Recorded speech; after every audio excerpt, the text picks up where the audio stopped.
Why should we look at alternatives of AWS? What are the problems either your customers face or the community that you interact with, they face with AWS or any other public cloud where they do need to look at elsewhere? Yeah, I mean, there's this growing movement among a number of companies and developers as well that are looking for just alternatives, not only just to AWS, but the other kind of mega hyperscalers that are out there.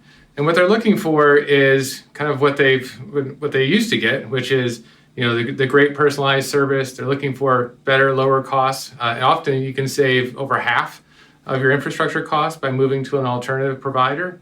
But one of the things that's kind of driving this movement, I guess, to alternative cloud vendors is that, to a certain degree, the overall market has, commoditized around these core primitives.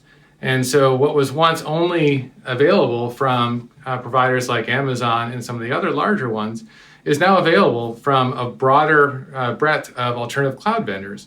So you can get the same performance, compute and storage and other core infrastructure primitives that you need while paying half the cost and still getting the no-tiered, high-touch, 100% human support that you really want. So for companies that are growing businesses or SMBs that are tired of paying too much for their cloud or have seen that realistically 80% of what they need can be solved by these alternative cloud providers or more, that really gives them an alternative to go to save money, get better service, and ultimately also be able to defer on their risk as well if they're looking at like a multi-cloud implementation.